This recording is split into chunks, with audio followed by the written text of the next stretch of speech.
മീരയെ ഉപേക്ഷിക്കാനാണ് നിന്റെ തീരുമാനമെങ്കിൽ അതിന് കൂട്ടു നിൽക്കാൻ എനിക്കാവില്ല.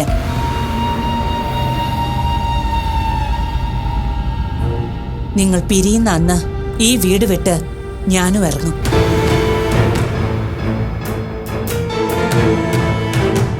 ആന്റിക്ക് ഇതെന്താ? ഇത് ആദർശിന്റെ ജീവിതമാ. അതില് തീരുമാനം എടുക്കേണ്ടതേ അവൻ തന്നെയാ, അല്ലാതെ നമ്മളല്ല. ശരിയാണ്, ജീവിതം ആദർശിന്റേതാണ്.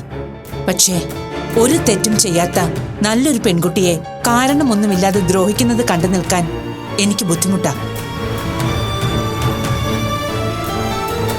കാരണമില്ലെന്ന് ആന്റിയോട് ആര് പറഞ്ഞു? അല്ലെങ്കിൽ ഭാര്യ ഭർത്താക്കന്മാർക്കിടയിലെ പ്രശ്നങ്ങള് പുറത്തു നിൽക്കുന്ന ആന്റിക്ക് എങ്ങനെ മനസ്സിലാവും? മറ്റുള്ളവരുടെ ജീവിതത്തിൽ കയറി അഭിപ്രായം പറയുന്നത് ശരിയല്ല ആന്റി. അബി, നിർത്ത്. നീ ആരോടാ സംസാരിക്കുന്നതെന്ന് മറന്നോ? സുഭദ്രേച്ചിയോട് നിന്റെ അച്ഛൻ പോലും ഇങ്ങനെ പറഞ്ഞിട്ടില്ല. ഞാൻ പറഞ്ഞതിൽ എന്താ തെറ്റ്? വിവാഹം കഴിച്ചിട്ടില്ലാത്ത ആന്റിക്ക് ഒരു കുടുംബ ജീവിതത്തിൽ ഉണ്ടാകുന്ന പ്രശ്നങ്ങളെ കുറിച്ച് അഭിപ്രായം പറയാൻ എന്ത് യോഗ്യതയുള്ളത്? അബി, നിന്നോടാ പറഞ്ഞ നിർത്താൻ.